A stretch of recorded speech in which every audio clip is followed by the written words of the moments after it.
Okay previous video में हमने देखा था bore structure of the hydrogen atom कैसे दिखता है। अब हम देखेंगे उसका इनर पार्ट का, उसका रेडियस कैसे, radia how to calculate that और किस तरह से calculate the Bohr's theory of the hydrogen atom, radia of the stationary state of hydrogen atom. So see this States are expressed as R naught.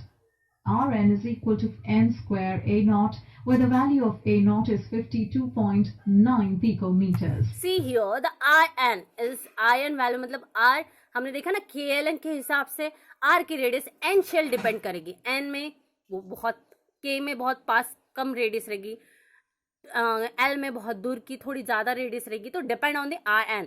और IN की value is N square, मतलब जैसे अब K का हमने decide किया तो K की 1 स्क्वायर हो जाएगा। और A naught where A is the constant value, where A naught is the value of picometer. Picometer and nanometer रहता है दो आपके SI यूनिट से is calculate the structure of atom, क्योंकि atom is very small, can not see in your naked eyes, और हम इसको centimetre या मीटर में तो ये जो हमारे आंखों से दिख जाएगी सेंटीमीटर और मीटर।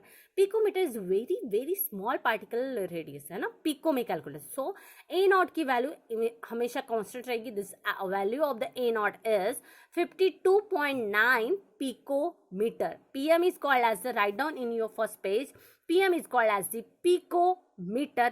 NM सॉल्व स्मॉल में जो N और M लिखा जाता है is called as the nanometer. इन दोनों चीजों से हम क्या कैलकुलेट कर सकते हैं स्ट्रक्चर ऑफ एटम का छोटे पार्टिकल में रेडियस। ओके समझ में आ गया what is mean by PM?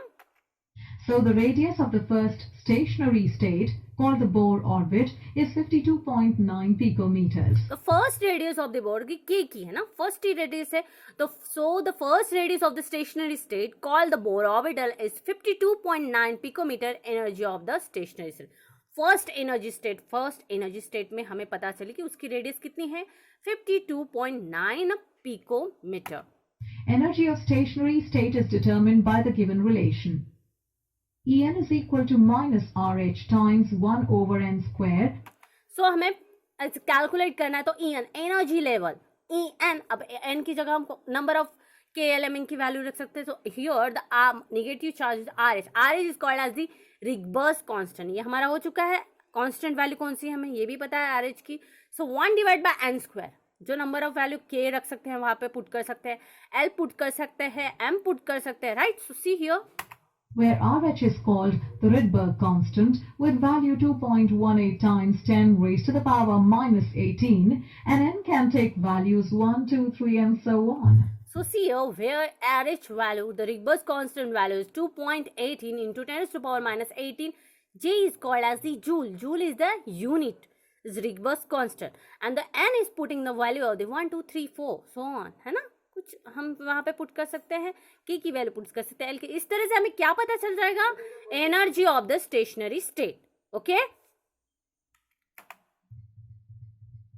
For ions containing only one electron, energy gets modified and is given by En is equal to minus 2.18 times 10 raised to the power minus 18 multiplied by z square over n square joule.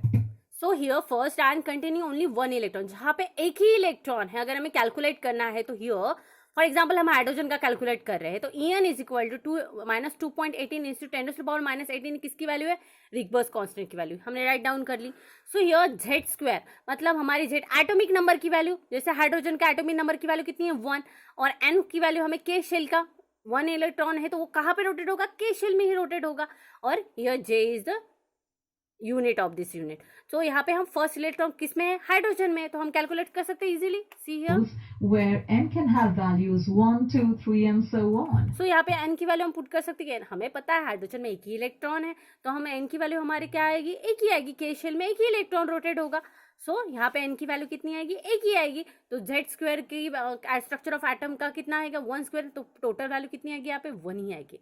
तो En value कितनी आएगी हमारी hydrogen की minus 2.18 into 10 to power minus 18, कि all are the 1 divided by 1, 1 square by 1, 1 divided by 1 is 1 और multiply by 1 is 1। तो value of the energy of hydrogen in a first state क्या आएगा, value is minus 2.18 into 10 to power minus 18 joule. How to calculate समझ में आ गया। यहाँ पे हमने पुटअप की, अगर हाइड्रोजन का हम कैलकुलेट करें, हाइड्रोजन का एटॉमिक नंबर मतलब जेड की वैल्यू कितनी है 1, 1 स्क्वायर सी हियर।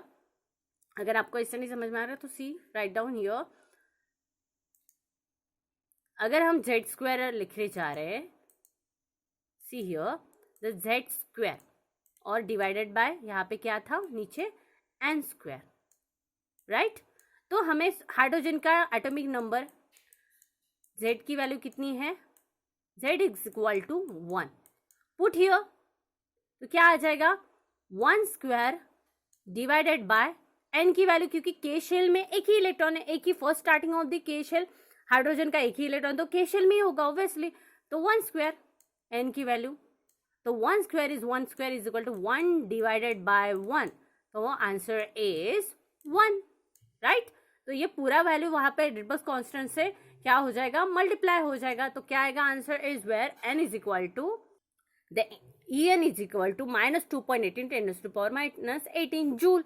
इस सब की वैल्यू क्या आएगी 1, right. See here first started, तो हम क्या देख रहे हैं अभी, just we will see to how to result of Bohr's theory, क्या रिजल्ट मिला और किस तरह से हमने रेडियस हम कैलकुलेट कर रहे हैं, जो हमने अभी देखा ना वीडियो में, this is parts also included here.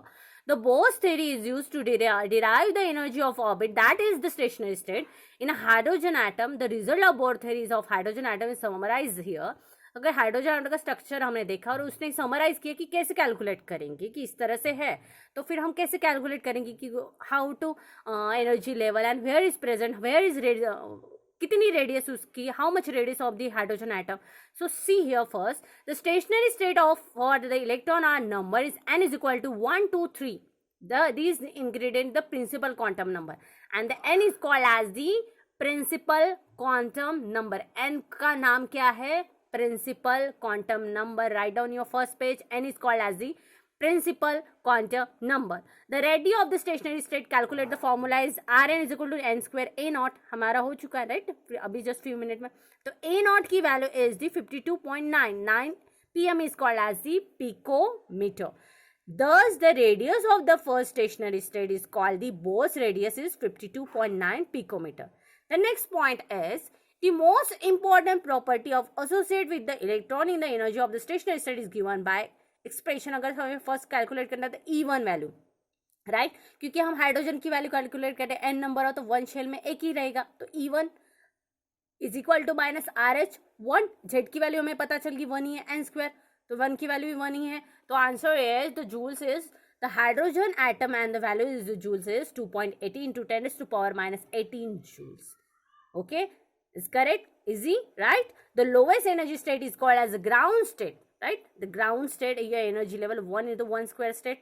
The answer is that -2.80 10⁻⁻18 energy. अगर हम n is equal to 2 calculate करें, मतलब हेलियम का एटॉमिक नंबर इज 2, राइट, तो n is equal to 2 calculate करें, E square is equal to E2 लिखना पड़ेगा हमें, E2 is equal to -2.18 into 10⁻⁻18. Here the Z1 is equal to 2 square, n की वैल्यू 2 है ना, तो is equal to 0.545 into 10⁻⁻18. Okay, तो इस तरह से हम अगर यहाँ पे z की वैल्यू पुटअप करने जाए तो इस तरह से हम कैलकुलेट कर सकते हैं। तो इसी तरह से हम नेक्स्ट न्यूमेरिकल भी देखेंगे। Understood how to calculate the energy of an electron or energy extreme stationary phase and lower energy level, higher energy level and ground state energy level. Okay, so understood.